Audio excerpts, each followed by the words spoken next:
Interesting piece which was widely shared online and discussed from the Irish Times yesterday. It is an issue which has come to the fore, particularly in recent times, I think, in female sports and professional sports teams have discussed it. Very happy to say Jen Hogan of the Irish Times is with us who wrote the piece. You're very welcome to the studio. Thank you. And Dr. Orlagh Farmer was quoted in the piece, multiple All-Ireland winner with Cork. PE teacher and lecturer in sports education is on the line in just a moment, and she'll more than weigh in. Jen, this is one of those pieces I was just saying to you before the ad break. I presume you write lots of them and you never quite know which ones capture the imagination or touch a nerve or register with people. This one certainly has, not surprisingly. No, it was great. It was great to get the reaction it did, and it was great to see. I think as it was being shared, I saw coaches reaching out and looking for advice on, well, okay, how do I tackle this going forward? How do I support the girls that I coach? And I suppose when you see male coaches in particular reaching out, because most coaches are male, it was really reassuring, and it was nice to have people come back to you and go, oh God, that's great, this has been a concern for us. You know, it's a worry for me and my daughter. I can see already she's looking at dropping out of sport. She's not keen on swimming. She finds the whole idea of trying to navigate having her period and going to training or playing a match embarrassing. So it was brilliant to actually, I suppose, write something that people could relate to and actually get a conversation going. And to that point, so you spoke to various male coaches of underage teams, and it must be said, this is not one of those issues which is contentious. There's not a debate here. Every single person you spoke to said, oh yeah, what is best practice? What should we do here? So that's a nice starting point at least. Well, it is, except we did have, interestingly, when I was getting coaches together at the beginning, there was a couple of male coaches who didn't feel it was their place to discuss it. So there still is a little bit of that out there. There were still a few people that thought, oh, you know, I'm a man, what do I know about periods? And I suppose you need to know about them because you're coaching girls who have periods. So did you sense, was that coming from a almost overly respectful, I couldn't dream say that to a female, or, as opposed to it's no big deal? Well, no, it was overly respectful perhaps, but also embarrassment, and that's not really going to work, because if you're coaching girls and you're embarrassed by periods, then the girls are getting this message that it's something to be embarrassed about, something to be ashamed about, and that's what we're trying to change. You know, we don't want that stigma around periods. You know, it's something that girls have to navigate and work around with sports. Certainly don't want the adult in the room to be uncomfortable there. But most of the coaches that I spoke to, the vast majority, all said, yes, these are things we can do. But the male coaches in particular all pointed out, you know, it didn't even cross our minds. It's just, we didn't experience it, so we didn't think about it. It wasn't that they didn't want to change and support and help girls to manage this. It hadn't crossed their minds. Yeah. Dr. Orlagh Farmer with us as well on the line now. Orlagh, you can hear us there okay? I can, yes. Great. Lovely to have you with us. So I suppose, Orlagh, and I know it applies to Cork as well, who you've represented with great distinction, the more high-profile examples of this, which have kind of pierced through consciousness, have centred around the likes of Cork, Kerry GAA, Manchester City, the English football team last summer talking about it, the issue of shorts and darker shorts. That's kind of, I suppose, been the gateway conversation here. Absolutely, yeah. And I think, you know, it's just something, it's a small shift at the end of the day, but it's something that actually makes a big difference. I suppose from my own experience playing over the years with Cork, you know, you always have that fear wearing the red and white shorts on match day, particularly if you're on your period, of, you know, kind of asking the girls, would you mind checking the back of my shorts there? And I suppose that's kind of the last thing that you should be worrying about when it comes to game day and when you're training. But yeah, look, I suppose it does make a difference. And I think last year was the first year in all of my years playing with Cork football that we actually shifted to black shorts. I think they have navy shorts now this year. So yeah, it's kind of just peace of mind really, and more comfortable. And if you're more comfortable in yourself, then, you know, perhaps you might perform better and you're more comfortable on the pitch then as well. So Orlagh, let's assume that everybody considers that a no-brainer. Such a simple thing to do, such a helpful thing to do. Chalk that as done, and if not done, let's do it post-haste. Let's go beyond that then, the pre-teens and the teenagers. What more can we do? What more can coaches do? What more can parents do, and beyond? I think really it comes down to awareness and education.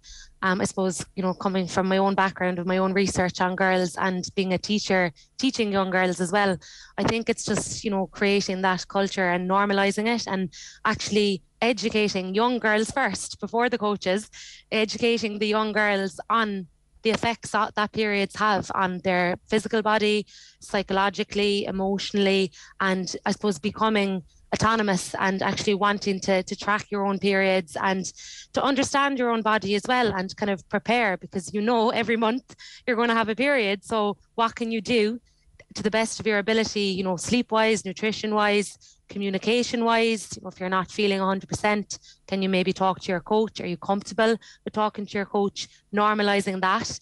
But then I suppose on the other side, the educational side for coaches, and Jen pointed out, I suppose 9 times out of 10, it's male coaches that are coaching girls, and it's kind of it's creating that comfortable environment. But I'm not saying that everybody needs to know absolutely everything about periods. It's more of just realizing, okay, if a young girl is on their period, yes, it can impede their performance. Yes, they may be fatigued. Yes, they may lack motivation and they may not want to be at the training session.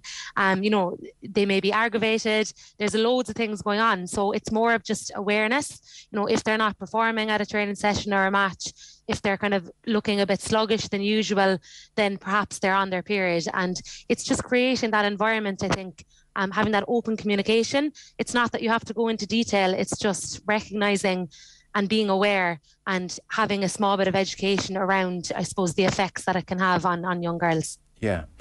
An impossible question to answer, and you can both give a take on it. Jen, by the end of talking to various people working at the coalface, and similarly for you, Orlagh, how commonplace would it be for a preteen or teenager playing a sport in a team to turn to their male coach and just in a very grown-up, not a big deal kind of way say, I'm having my period at the moment, so just to bear that in mind? Unlikely enough, I'd say. I mean, I think we're getting better about things, and I think maybe even young teens are maybe a little bit more comfortable talking about it even than when I was growing up.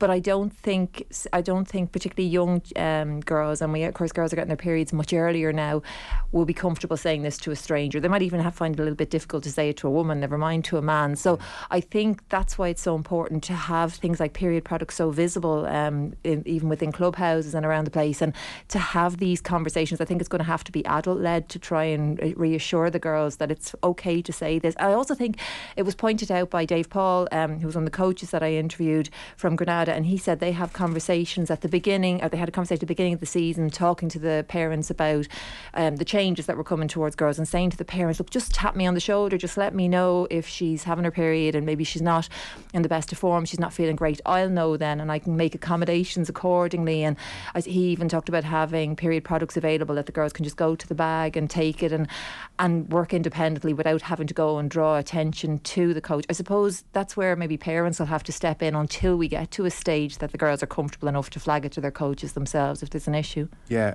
Orlagh, what's your sense of how coach-led all of this should be? Because it is such an intimate area, and lots of parents may well feel, well, actually, sorry, and people are rightly hyper aware of child safety and keeping barriers up. They may well say to any prospective coach, sorry, that's just not an area of my child's life I want you discussing with him in any capacity.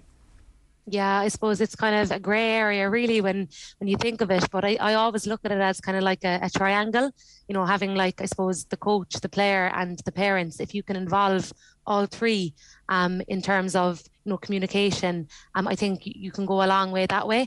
I know from my own experience, I suppose growing up, I never would have had that education from the coach perspective.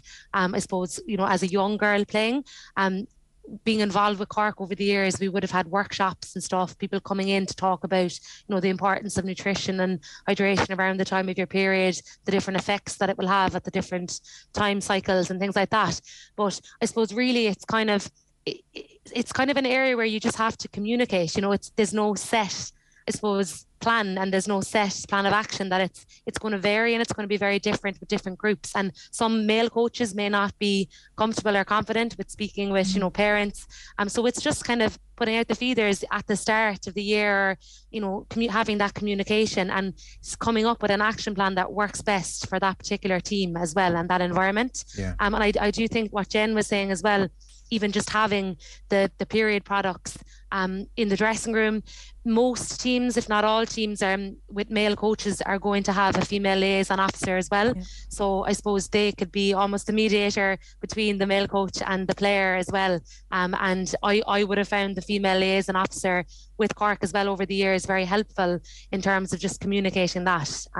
So just small steps like that. Like, it is easier said than done, and I would love to give you a solution, but it's very much dependent on, I suppose, the needs of the players that you're working with, the parents and the coaches. So perhaps it's just the communication and education that it boils back to. Yeah, and I guess maybe we ask a lot of all our sporting bodies, but maybe there is a centralised workshop which is approved and deemed best practice, and that can almost be done across clubs. So at least if coaches feel, God, I don't know, am I going to do as well as the coach down the road on this issue, at least there'd be a centralised approved programme. Yeah. I think so. Actually, what Orlagh was saying there, sorry, just to go back to that, even the female liaison officer, that is obviously a huge thing, because even as women, even as grown women, there is something about talking to another woman because they've experienced it. So talking to somebody who experiences it and has to navigate it, or knows the ups and downs, knows the challenges, knows the normality of it, that'll help. And I think for girls, that's probably a vital part.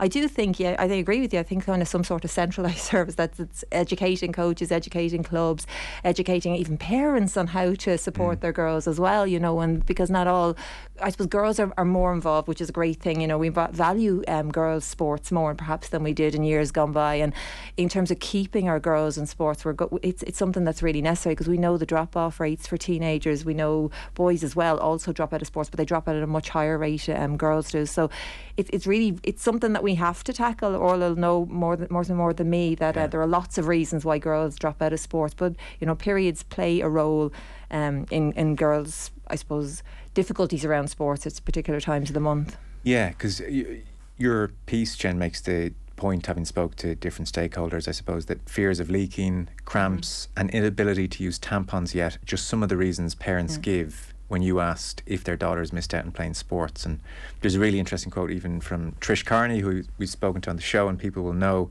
a swimming coach, a very competitive swimmer as well in her day. And she said, in my opinion, the young girls at risk of giving up sport are those who see tampons as something they find too difficult to cope with. In school swimming, parents will skip swimming for their daughters quicker than advising about tampons. Why? I think it's an ideal opportunity for an open discussion if they've not had one. Now, I think, honestly, there'll be a lot of men listening going, is there an issue with tampons? I wonder, I suppose maybe if it comes down to, well, men know the difference between different period products. For tampons, with a very young girl, I can understand a lot of parents won't be keen maybe to introduce tampons to their younger daughters. And again, going back to the idea that, or to the fact that girls are getting their periods a little bit younger, it's a big thing for a girl to get her head around. All of us as we were growing up, and all of us when we started using tampons, it was a much bigger deal at the beginning to start using tampons as opposed to pads.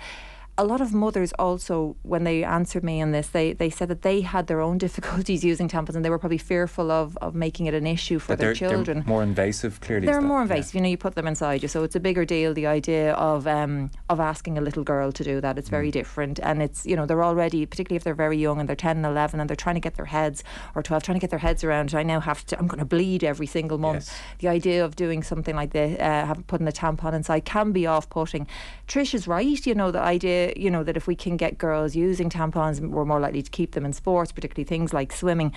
But doing that at such a young age, it's not quite as straightforward as that. Now, there are other solutions. We've got period underwear now and period swimwear, and there are other things that will help hugely to allow girls to continue in sports. But tampons, I suppose, for most women in sports, or for most women as in terms of any kind of degree of freedom, that tampons will give them more freedom than pads, as opposed to pads. But again, age is a huge factor, and girls are young girls are quite fearful. They're quite nervous. They're trying to get used to this without the idea of now putting something inside them. It's a difficult one, because I don't know of many children that age, or many parents who have children that age whose daughters would be comfortable using tampons quite so young. Orlagh, what's your perspective on that? Yeah, and I suppose, like as Jen kind of alluded to, young girls that are getting periods kind of almost younger now. Some girls are even getting periods at the age of 9, 8, 9, 10. So it can be very overwhelming, and it can be very daunting, and that fear element. And I suppose, based on my own research, one of the big barriers that came through as a physical activity and sport barrier was that of a kind of body image. Girls, preteens particularly, and teenagers, they're very conscious of their bodily images, what their friends think, and it can be a big barrier as it is, not even a mind just being on their period, but just body conscious anyway. So I can't imagine at that age in school and having to actually think about tampons and think about playing sport as well. Like it can be a massive worry, and it is something that needs to be talked about, and something that needs to be kind of made aware in schools and in clubs as well. Yeah, I mean, it's not a conversation we've ever had in this show. Tampons, pads, what's the right thing to do? Yeah, it's normalizing it, you see. Yeah. It's that's the thing. Like, and the more vocal we are, the more it'll normalise it as well. So it's not that difficult a conversation either. I mean, it's all very practical and worth having. I mean, is there an obvious solution or answer to that, Orlagh, or is it case by case basis? Because clearly you don't want to force a 10-year-old into doing something they don't want to do, quite clearly, and yet you want them to keep playing sport. So I mean, is it an acceptable short-term solution for a young girl? Maybe, well, if it's your period, there's no pressure to play sport for those few days. You don't have to either. And you can go back, or should we not go down that route, do you think? Well, I suppose it is case dependent, but it's more about kind of giving the power to the young players as well, that getting them to understand their body, becoming comfortable and confident with that time of the month as well, and knowing if they're feeling tired, but also like highlighting and recognizing that physical activity and sport is actually good during that time as well. So it's trying to kind of get the balance between that. But I think something that may work practically is just if athletes or role models could even just share their own stories of whether it be a campaign, or whether it be just as simple as organizing a few local athletes to go into schools and share their own story of that, to normalize it, and that look, it's part of who we are as a woman and as a sports person, and it's okay, like you will get through it, and it's trying to accept that you will have your period once a month, and it's what can you do to get the best out of your performance as well. But I think by maybe some older athletes expressing that and kind of sharing their own stories, it might actually help them feel a bit more confident and say, well, if she can do it, then I can do it. Orlagh, I introduced you as PE teacher as well. That was correct, wasn't it? Yeah, I'm a PE teacher and a lecturer in sport. Yes. So what's best practice if PE, no, I don't want to do it, time of the month? Is gentle encouragement, or you bloody will do it, or, well, you have to do something, walk around the pitch? Where are we on that? Well, I suppose, if you're seeing a pattern of, the notes kind of coming in, or the lack of motivation, not wanting to take part, then I think really it's just the gentle encouragement, and also the communication side of things, getting to the why, is there a reason why you're not participating? Maybe you want to dip in and out, you don't have to do the full PE class or session. Maybe you can help out in other ways rather than just sitting down. So trying to kind of motivate them, and getting to the kind of root cause as well, in a gentle way, like in true gentle encouragement and kind of positive reinforcement as well, rather than just kind of accepting that, oh yeah, look, they're not taking part because they can't, or they don't feel well, or time of the month. But it's more of kind of getting that encouragement, but also how can you get them involved and educate them? If it is the time of the month, ask them questions. Are you feeling tired? Are you getting enough sleep? How is your nutrition? Are you drinking enough water, etc.? So it's that education side as well, rather than just kind of neglecting, saying, oh, well, she has the note there now, she can't take part in the PE class. So I suppose that's your role as a physical educator as well. You want to promote that physical literacy side as well. Jen, I'll give you a final word. People can read the piece on the Irish Times website. I'm sure lots who haven't already will.